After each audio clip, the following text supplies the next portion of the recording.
Hey, what's happening everybody? So we are back with the tracing wheel and we're going to try and separate these two blocks.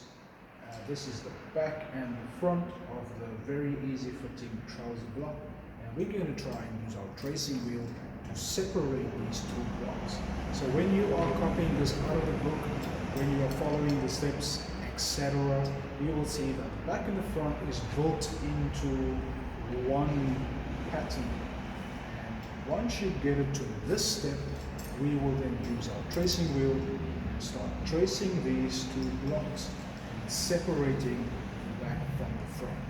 That's what we're going to do so that we can get to this step over here, everybody. The front separate and the back separate.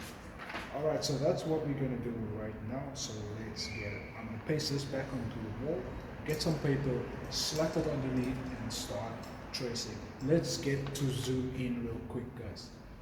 Let's paste this down real quick. Grab some paper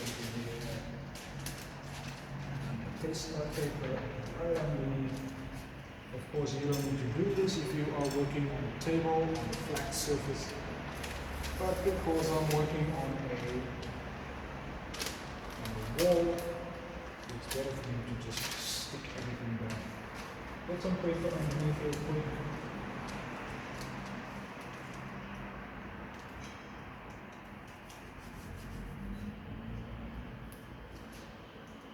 And then we're going to start tracing, separating these two blocks.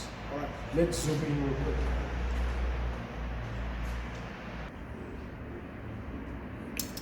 Alright people, so we zoomed in, so hopefully you guys can see it better. And I switched on the light in the studio, and here we go. So what we have right here is number 2, number 3, 1, and then 0. That is the side seam of the back and the front.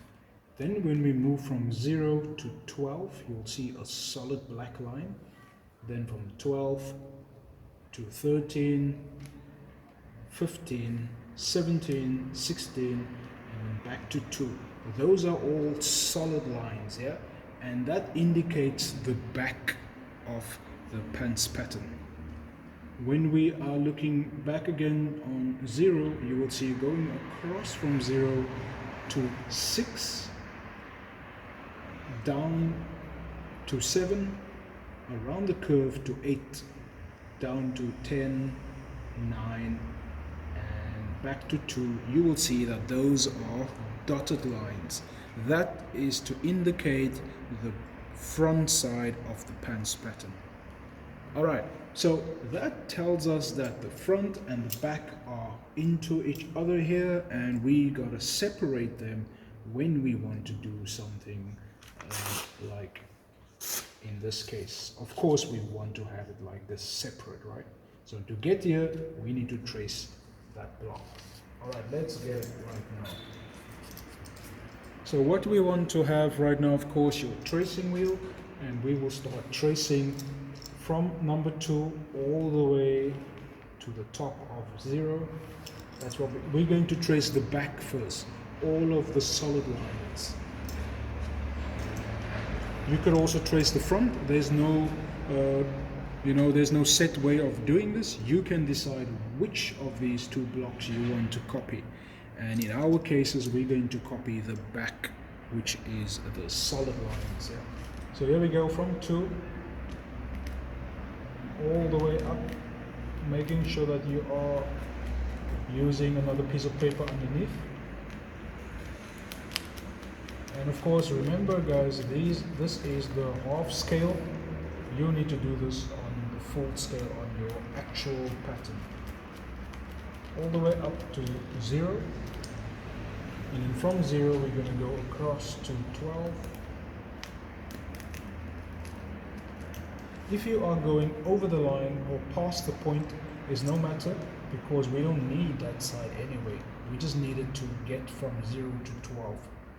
So don't mind or don't be afraid to go over the point, right? From 12, we're going to follow the solid line down to 13, and then around the curve line to 15, and then from 15 onwards we're going to go down to 17 on the curve line. So be careful that there's check there's two lines.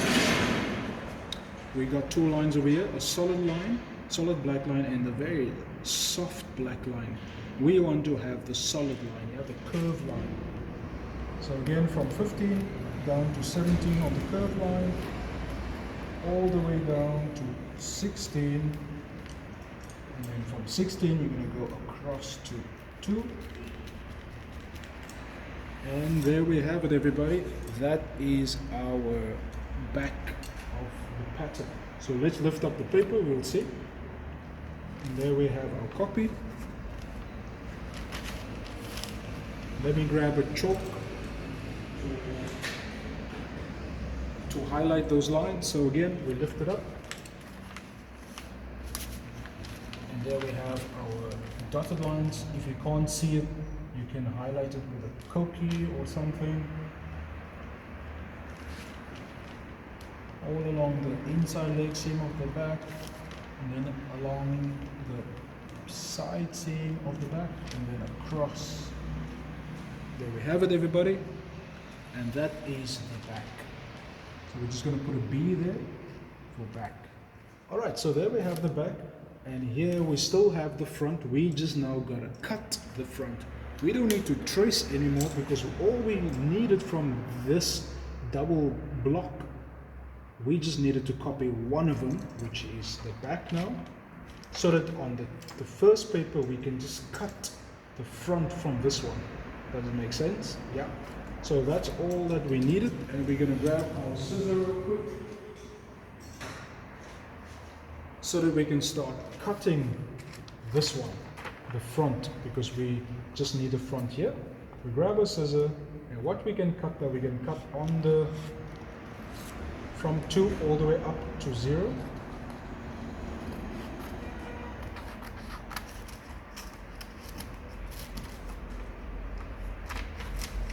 And hopefully you guys can see. I'm just cutting this away. And then I'm going to turn the block around because I want to cut. I don't need 12 anymore because remember we already have the back. And that was 12. So here, because we're going to cut the dotted lines for the front, yeah? So I'm going to cut across from 0 to 6. And I'm turning the block around now, so hopefully you guys can still see. And from 6 on the dotted lines down to 7, around the curve, still on the dotted line towards 8. And then from 8 down to 10, and then from 10 we're going to continue down towards 9, and then from 9 we're going to go across to where 2 was. And there we have it, people. And hopefully you guys can see. Let me put the scissor away real quick. And there's my back, and here's my front. I'll just put an F there to indicate front. And that's all that it requires, man. So from this step, of course, I'm gonna now still cut the back and separate them, and then I will take some fresh paper and trace these real quick so that I can add seam allowance around the whole block. And then I will be ready for sewing purpose. So let me just pause the video real quick. I'll trace this, or at least I'll cut it, and then I'll add seam allowance, because what we essentially want at the end, after you're done tracing and cutting, you want something like this. This is now right at the end when we have taken our front and our back after we've cut it, and this is still my front, and as you can see here, this is the front. This is just a bigger version, but it's the same concept, yeah, it's the same idea. The front, and I've added seam allowance to make it a final pattern. So when it's like this, it's still a rough pattern, it's still a working pattern. And when I add seam allowance like this, it becomes a final pattern. Alright everybody, I hope this helped you guys understanding to use your tracing wheel, and I'll catch you guys in the next video. Cool.